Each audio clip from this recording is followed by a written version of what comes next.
Dice aquí la escritura, hermanos, Pablo escribiéndole a los filipenses y hablándoles, hermanos, cómo él se goza de que habían vuelto a revivir ese cuidado que tenían por él. No sabemos, hermanos, qué pasó, en qué momento o qué circunstancias orillaron, hermanos, a que esta iglesia de alguna manera fuera a pausar a ese apoyo que tenía. Pero por el contexto, hermanos, del libro, por el contexto de lo que Pablo está escribiéndoles, creo yo, hermanos, que podemos llegar a la conclusión de que las cosas no estaban marchando tan bien en la iglesia.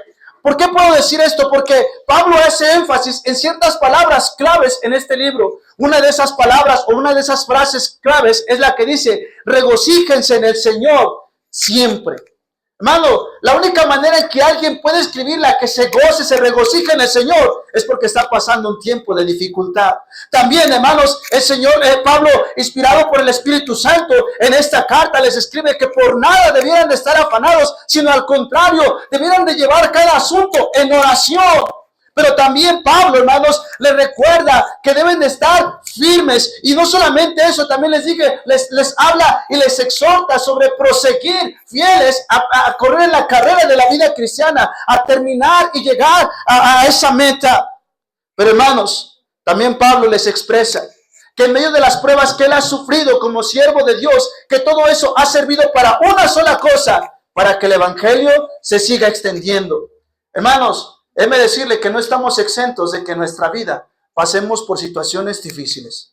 No estamos exentos de que en nuestra vida, hermanos, pasemos por cosas que están fuera de nuestro control. Pero, hermanos, a través del libro de Filipenses, puedo yo llegar a la conclusión de que el cristiano debe de aprender a vivir arriba de las circunstancias. Pero ¿cuántas veces, hermanos, dejamos que las circunstancias tomen control de nuestra vida? ¿Cuántas veces dejamos que las circunstancias tomen control de nuestras decisiones? ¿Cuántas veces, hermanos, decidimos en base a lo que estamos viviendo o en base a cómo nos estamos sintiendo? Pero el libro de Filipenses es un recordatorio, hermanos, de que como hijos de Dios, no importa en qué circunstancia nos encontremos, podemos vivir con gozo. La carta de Filipenses no es un recordatorio de que como cristianos podemos mantener firmeza en las promesas que hemos declarado delante del Señor. Porque debemos recordar una cosa, hermanos, nosotros vivimos y nos movemos por causa del Señor. Amén. Como ayer se nos predicó, hermanos, algo que motivaba a Pablo era el evangelio. Usted lo puede ver vez tras vez, hermano. Y hermano, yo no pudiera entender cómo un hombre que lo apedrearon y después de levantarse, en vez de ir por su vida, ¿sabe qué hizo? Se levantó y volvió a predicar. Y después de padecer tanto, su anhelo y su oración siempre fue ver a más gente viniendo a los pies de Cristo. Ese debiera ser el latir, ese debiera de ser la motivación de cada uno de nosotros. Pero Pablo dice aquí, me gozo en gran manera de que al fin hayáis revivido vuestro cuidado de mí. Pero note lo que dice, de lo cual también dice, estabais solícitos, pero os faltaba la oportunidad. Y en el versículo 11 Pablo les dice, no lo digo porque tenga escasez, pues he aprendido a contentarme cualquiera que sea mi situación. Porque, hermano, cuando damos para la ofrenda misionera, cuando damos para la obra de Dios, debemos recordar, hermanos, es más que un asunto monetario, es más que un asunto económico. Y Pablo les recuerda eso, le dice, mire, no les escribo esto como para decirles que si ustedes no me dan, me voy a morir de hambre. No se trata solamente de dinero. Dice, pues, sé vivir humildemente, sé tener abundancia, en todo y por todo estoy enseñado. Sino al contrario, Pablo les dice, lo que hago, lo que les escribo, es para que ustedes también tengan parte en lo que Dios está haciendo a través de mí. De eso se trata la obra misionera, de que cuando nosotros ofrendamos, tengamos parte en misioneros que están en África, tengamos parte en misioneros que están en Europa, tengamos parte en los lugares donde usted y yo quizás nunca vamos a poder llegar. De eso se trata la obra misionera. Es más que solo dar dinero. Pero hermanos, les recuerdo como vemos aquí, a veces hay circunstancias que pasan. Y de lo que quiero hablar en esta hora, hermanos, es cuáles son las razones por las que a veces nosotros dejamos de apoyar la obra misionera. Pudieran ser muchas razones, hermano, pero mire, a través de los años, que no son muchos, hermanos, considero que no he vivido una larga vida. Considero, hermanos, que todavía estoy muy joven en cuanto a este asunto de la vida cristiana, de servir al Señor, hermano, pero desde que he sido salvo, desde el tiempo que el Señor me permite servir, me he dado cuenta que es un común denominador de cristianos que dejan de apoyar la obra misionera. Y son estos elementos que quiero en esta hora exponer delante de ustedes. La primera cosa, hermanos, que a veces yo me doy cuenta de por qué dejamos o descuidamos nuestro compromiso de dar a la obra de Dios. La primera de ellas es porque no valoramos nuestra iglesia local. No valoramos la iglesia local. Miren lo que dice el libro de Mateo, capítulo 16 y el versículo 18. La iglesia local, hermanos, juega un papel muy importante en cuanto a este asunto de la obra misionera, porque fue a la iglesia local a la que se le dio, hermanos, esa encomienda de ir y llevar el evangelio hasta lo último de la tierra. Y mire cómo se expresa nuestro Señor acerca de la iglesia. Mateo capítulo 16, versículo 18 dice: y yo también te digo que tú eres Pedro. Y dice: y sobre esta roca edificaré mi iglesia. Y luego que dice: y las puertas del Hades no prevalecerán contra ella. Con esto en mente, hermanos, ahora vayamos a nuestras Biblias, al libro de Primera de Timoteo, capítulo 3. Primera de Timoteo, capítulo 3, por favor, y versículos 14 y 15. Dice la Escritura de la siguiente manera: esto te escribo, aunque tengo la esperanza de ir pronto a verte, para que si tardo, dice la Escritura, sepas cómo debes conducirte en la casa de Dios, que es la iglesia del Dios viviente, columna y baluarte, que dice ahí, de la verdad. Cuando Jesús se expresa de la iglesia, Él dice: y las puertas del Hades no prevalecerán contra ella. ¿Por qué? Porque Jesús defiende su iglesia. Una iglesia nunca será destruida desde afuera. Pero entonces, ¿por qué las iglesias son destruidas? Porque, hermano, estará de acuerdo conmigo que una iglesia se destruye desde adentro. No se destruye desde afuera. Porque Jesús dio una promesa y dice: y las puertas del Hades no prevalecerán contra ella. Y en este mismo contexto, Pablo, escribiéndole a Timoteo, es que en su celo para prepararlo, para entrenarlo, para que sea capaz de sobrellevar la obra del Señor, le dice: mira, te escribo porque si tardo, porque si yo no estoy ahí para verte, sepas cómo debes de conducirte. ¿En dónde? En la casa de Dios. Y le da las razones de por qué debe de cuidar, cómo conducirse delante de la casa de Dios, porque es la iglesia del Dios viviente. Esta no es la iglesia del pastor Gabriel Jiménez. Es la iglesia del Dios viviente, hermanos. Cuando llegamos aquí, miren, no nos confundamos. A veces, hermanos, somos demasiado místicos. A veces pensamos que si la iglesia es de cierta manera nos comportamos. No, hermano, mire, aunque quizá, ¿verdad?, no es un terreno propio, pero aquí estamos los que somos convertidos, los que hemos sido bautizados. Y aquí, esta es la iglesia del Dios viviente. Somos la iglesia de Dios. Porque ¿quién está con nosotros en esta hora? Señor está con nosotros el día de hoy. Él es el invitado de honor. Hermano, eso debiera, cuando comprendamos esa verdad, le daremos un valor especial a nuestra iglesia. La iglesia no es un lugar de entretenimiento, hermanos. La iglesia no es un club social. La iglesia, hermanos, no es, me da mucha tristeza cuando iglesias le ponen: venga aquí la iglesia ambiente familiar. No, hermanos, es la iglesia del Dios viviente, donde no se predica lo que el pastor cree, no se predica lo que el pastor soñó, no se predica en experiencias, se predica la palabra del Dios viviente. Y luego dice ahí: columna y baluarte de la verdad. Pero descuidamos la obra misionera, hermanos, cuando descuidamos nuestra iglesia local. Porque mire, ¿por qué es tan importante la iglesia local? Porque, como le mencionaba, a través de la iglesia local se ha dado el mandato de ir y de predicar el evangelio. Porque a través de la iglesia local, hermanos, es que se proporcionan los obreros para ir al campo misionero. Miren lo que dice la palabra de Dios en el libro de Hechos, capítulo 13. Hechos, capítulo 13, y en el versículo 1 dice la escritura así: había entonces en la iglesia que estaba en Antioquía, una iglesia local. Y dice ahí: profetas y maestros, y da una lista de nombres: Bernabé, Simón el que se llamaba Níger, Lucio de Cirene, Manaén el que se había criado junto con Herodes el tetrarca, y Saulo, versículo 2, ministrando estos al Señor y ayunando, dijo el Espíritu Santo: apartadme a Bernabé y a Saulo para la obra a que los he llamado. Entonces, habiendo ayunado y llorado, les impusieron las manos y los despidieron. ¿Cómo es que tenemos a estos dos siervos de Dios, Pablo y Bernabé. ¿De dónde salieron? De la iglesia. Es a través de la iglesia, hermanos. Dios le dio la encomienda a la iglesia. Esa es la razón por la que el diablo está empeñado en destruir la iglesia local. Esa es la razón por que el diablo ataca sin misericordia al pastor de la iglesia. Es por eso que el diablo quiere que entre nosotros estemos peleados. Es por eso que el diablo siembra la discordia, porque él sabe que desde afuera no podrá hacer nada contra la iglesia, pero él sabe que desde dentro, si nos atacamos unos a otros, la iglesia se va a acabar y la obra de Dios es la que sufre. Hermanos, ¿cuántas veces en nuestra iglesia permitimos que haya críticas, permitimos que haya murmuraciones, dejamos lugar a no tener el mismo sentido? Mira, hermano, yo estoy de acuerdo que tengamos diferentes maneras de pensar.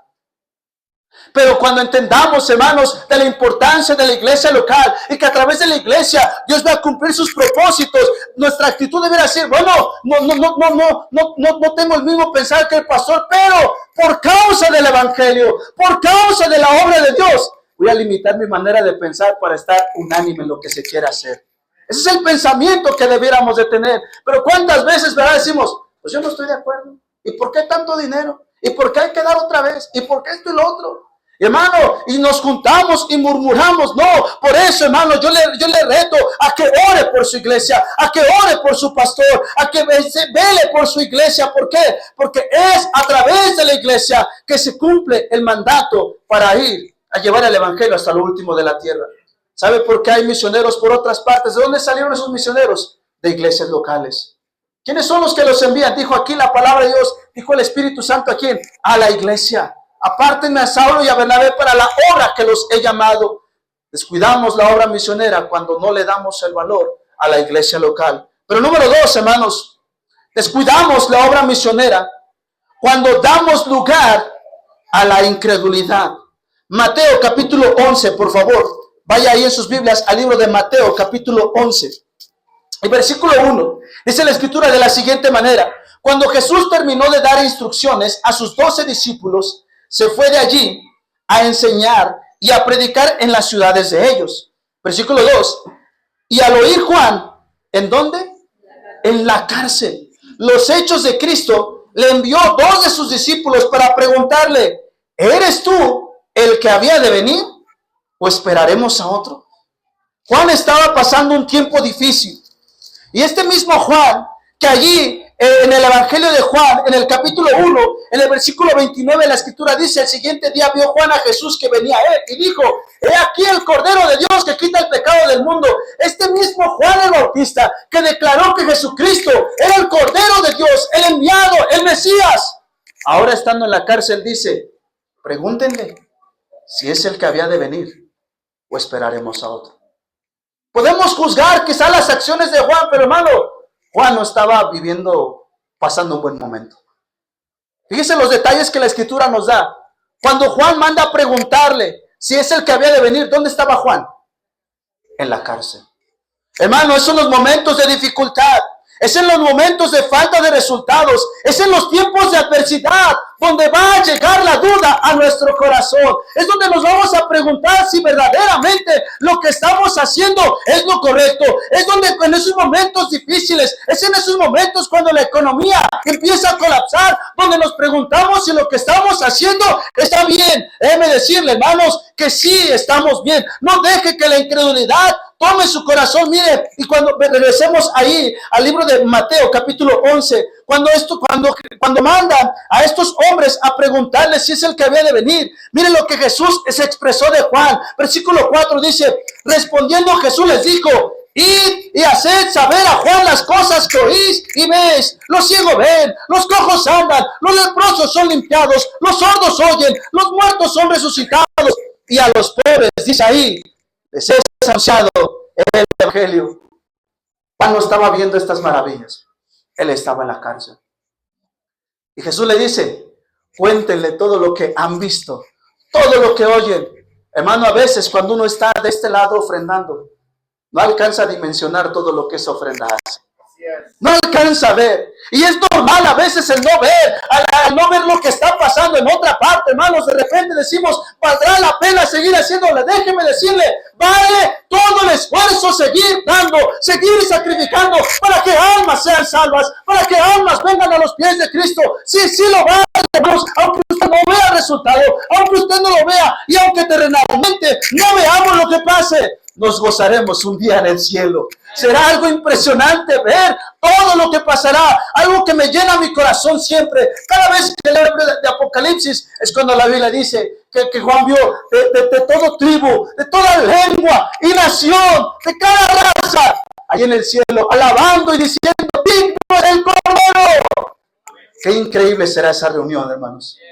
Colombianos, mexicanos, dominicanos, haitianos, americanos y de todos los tipos, de todos los colores, de todos los tamaños, estarán en un solo lugar para alabar y glorificar el nombre de nuestro Señor, al que nos lavó de nuestros pecados. De eso se trata la obra misionera. Pero lamentablemente muchos hermanos interrumpimos y dejamos en nuestro compromiso, porque dejamos que la incredulidad se anide en nuestro corazón. Dejamos que la adversidad se incline en nuestro corazón. Dejamos, hermanos, que esas cosas tan difíciles ahoguen nuestra fe. Dejamos, hermanos, que esas cosas que están fuera de nuestro control nos pausen en nuestro compromiso. No, hermanos, debemos de aferrarnos a una sola cosa. Como dice el libro de que muchos de ellos se aferraron solo a una cosa, a la promesa, como viendo al invisible. Porque, hermanos, por fe andamos, no por vista. Y de eso se trata. Y hermano, tenemos promesa tras promesa de la palabra de Dios. Tenemos promesas y promesas, hermanos, en la Escritura que nos van a ayudar a mantenernos firmes en nuestro compromiso con Dios. Dijimos, hermanos, que una de las cosas que impide que descuidemos la obra del Señor, de dar a la obra misionera, es cuando no damos el valor correcto a la iglesia local. Cuando damos lugar a la incredulidad. Pero número 3, hermanos, descuidamos la obra del Señor o dejamos de participar en la obra misionera cuando nuestra mirada no está donde debe de estar. Mire lo que dice el libro de Juan, capítulo 21, por favor. Libro de Juan, el capítulo 21, versículo del 18 en adelante, dice así la Escritura. Hablando, hermanos, el Señor Jesucristo, después de resucitar, se encuentra con sus discípulos. Y los discípulos, ¿verdad? Pedro había regresado otra vez a la pesca. Y el Señor nuevamente hace ese mismo milagro cuando conoció a Pedro por primera vez. Y después de ese evento, el Señor Jesucristo le pregunta, Pedro, ¿me amas más que estos? 3 veces le pregunta. Y en el versículo 18 la Escritura dice, hablando con Pedro, le dice, de cierto te digo, cuando eras más joven, te ceñías e ibas a donde querías, mas cuando ya seas viejo, extenderás tus manos y te ceñirá otro, y te llevará a donde no quieras. Versículo 19 dice, esto dijo, dando a entender con qué muerte había de glorificar a Dios. Y dicho esto, añadió, sígueme. Pero hermano, muchos de nosotros tenemos la actitud de Pedro. Después de ese evento tan restaurador, usted sabe, Pedro le negó 3 veces. Y ahora el Señor Jesús le dice, mira, no importa, Pedro, aún así yo te amo y quiero que sigas en mi obra. Y es más, le está diciendo de qué manera iba él a glorificar. Decir, mira, Pedro, tú vas a ser fiel y a través de ti yo voy a hacer algo especial. Y en el versículo 20 dice la Escritura, volviéndose Pedro, vio que le seguía el discípulo a quien amaba Jesús, el mismo que en la cena se había recostado al lado de él y le había dicho, Señor, ¿quién es el que te ha de entregar? Versículo 21. Cuando Pedro le vio, dijo a Jesús, Señor, ¿y qué de este? Pedro diciendo, mira, Señor, ya has dicho lo que va a pasar, pero ¿y qué va a pasar con Juan? ¿Cuál es el propósito para Juan? Ya me dijiste cuál es tu propósito para mí, pero yo quiero saber cuál es el propósito para Juan. Y Cristo le responde, si quiero que él quede hasta que yo venga. ¿Qué dice ahí? Quédate. Creo que no necesitamos más traducción, ¿verdad, hermanos? Todos entendemos lo que Jesús quería decirle. Pocas palabras, ¿verdad? Casi Jesús le está diciendo, Pedro, ¿qué te importa? No estamos hablando de Juan, estamos hablando de ti. No estamos hablando de lo que va a pasar con él, estamos hablando de lo que va a pasar por ti. Y hermano, muchas veces me he dado cuenta que muchos de nosotros dejamos de participar en este asunto de dar a la obra de Dios. ¿Sabe por qué? Porque nuestra mirada está puesta en otro lado. ¿Cuántas veces nuestra mirada está puesta en el que no da? Bueno, todos sabemos que no da a veces. Cuando se dice, ¿verdad, hermano? Mire, vamos a tener un evento y traigan todos, ¿cómo le dicen? Guisado, un platillo, algo, ¿verdad? Comida, con un compartir. Vamos a tener un compartir. ¿Y qué dicen? Oh, no, siempre somos los mismos, pastor. Es más, ¿ya me deben trastes? Ya toqué callos, ¿verdad? Y yo, pues siempre lo mismo. Fulanito nunca participa, a él nunca le dice nada. No, hermano, no se trata de otros. Se trata de uno. ¿Cuántas veces, verdad, nosotros que estamos participando y dando y estamos pasando por tiempos difíciles, decimos al Señor, ¿por qué a mí, Señor? Mira que Él ni da y hasta carro nuevo tiene. Yo estoy seguro que ese ni diezma, Señor, y mira, ya hasta le dieron un nuevo empleo y yo aquí estoy. Y Pablo y el Señor Jesús nos dice, ¿y qué a ti? La obra de Dios en nuestras vidas, hermanos, es personal y individual. Las pruebas que Él va a mandar a usted no son las mismas que va a mandar a mi vida. ¿Por qué? Porque Él tiene un propósito diferente para usted y tiene un propósito diferente para mí. Pero muchas veces tenemos la tendencia a desviar nuestra mirada. Mire, hermano, muchas veces tenemos la tendencia a ver quién está fiel y quién no está fiel. ¿Cuántas veces venimos a la iglesia y nuestra mirada es, ese hermano ya se volvió a dormir? ¿Qué importa si se duerme? Yo recuerdo cuando mi papá me mandaba a la escuela y dice, mira, hijo, tú ve a estudiar. Si otro está, déjalo que juegue. Porque, hermano, ¿quién va a ser beneficiado? Yo me beneficio si pongo atención. ¿Quién va a ser el perjudicado? El que no quiere poner atención. En esta hora, si alguien se está durmiendo, si alguien está en el teléfono, ¿qué importa? Usted ponga atención, reciba lo que el Señor quiere hacer para usted y permanezca fiel, porque muchas veces, por poner nuestra mirada donde no debe de estar, nos desanimamos. Y mire, hermano, una de las causas que yo he visto comúnmente, cuando un cristiano desvía su mirada, su actitud empieza a cambiar. Ya no tiene una actitud correcta. Su semblante cambia. Hermano, ¿me puedes ayudar con esto? Pastor, siempre yo, pero está bien, pastor. Y ya nuestra cara cambió. Y ya estamos ahí. Hermano, no. Cuando eso esté pasando, hermanos, usted debe reconocer que su mirada ya está en otro lugar. ¿Acaso no la Escritura dice, puestos los ojos en Jesús? Mira, hermano, si nuestra mirada está puesta en Jesús, este corazón nunca se va a lastimar. Porque cuando mi mirada está puesta en otro lugar, me voy a lastimar. Mi corazón se va a herir. Hermano, debemos de aprender que si vamos a permanecer cumpliendo en dar a la obra de Dios, mi mente debe de estar puesta, mis pensamientos, mis emociones y todo lo que soy debe de estar puesta en Jesús, porque Él nunca me va a fallar, Él nunca me va a defraudar y Él promete lo que Él cumple.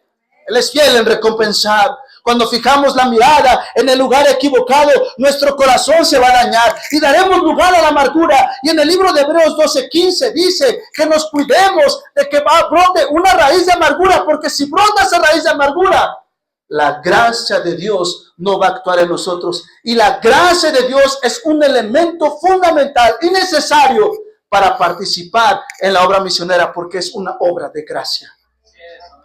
Pero cuando tenemos un corazón lastimado y así estamos dando, Dios dice, no te puedo bendecir porque tu corazón, tus motivos no son los correctos. Está lastimado tu corazón. Y en último lugar, hermanos, ¿por qué dejamos de participar? 2 Timoteo capítulo 4, por favor. 2 Timoteo capítulo 4, versículos 9 y 10 dice así la Escritura. Procura venir pronto a verme. Y el versículo 10 dice, porque Demas me ha desamparado, amando este mundo, y se ha ido a Tesalónica. Crescente fue a Galacia y Tito a Dalmacia. Qué triste, hermanos, esta porción de la Escritura.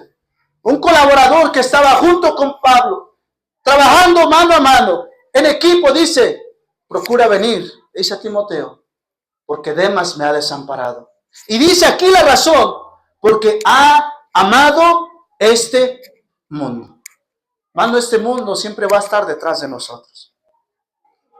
Siempre va a querer atraparnos. Siempre va a querer envolvernos. Siempre va a querer tomar nuestro corazón. Y hoy más que nunca, hermanos, está a la vuelta de la esquina. Mire, a veces por eso le digo a mi esposa, digo, no sé si haga bien, de repente cuando uno sale a ver las cosas, pues, ay, pero no tengo dinero para comprarme eso. Porque como estoy dando la promesa de fe, No, hermano, no lo diga como por lástima, como por tristeza. Es un privilegio participar. Pero el diablo siempre quiere atraparnos. ¿Saben lo que la herramienta más eficaz del diablo? La insatisfacción. ¿Por qué cree que siempre estamos, ¿verdad? Nos vemos al espejo insatisfechos de cómo es nuestra apariencia? Los flaquitos queremos ser gordos. Los gordos quieren ser flacos. Allá en la isla todo el mundo tiene el cabello así, con chinitos pegaditos. Todos quieren ser lacios. Digo, no, en mi país todos los lacios queremos ser chinos. Nadie está satisfecho como es. La insatisfacción. Y siempre estamos luchando con eso. Y aquí la palabra de Dios dice que Demas desamparó a Pablo porque amó a este mundo. ¿Cuáles son lo que el mundo hace? Trata de envolvernos con los deseos de los ojos. La vanagloria de la vida. Siempre está bombardeándonos. Hermano, que el Señor nos dé gracia en seguir participando. Y como le decía al principio, hermanos, Pablo se gozaba con los filipenses y les dice, en gran manera me gocé, que ya al fin habéis revivido el cuidado que teníais de mí.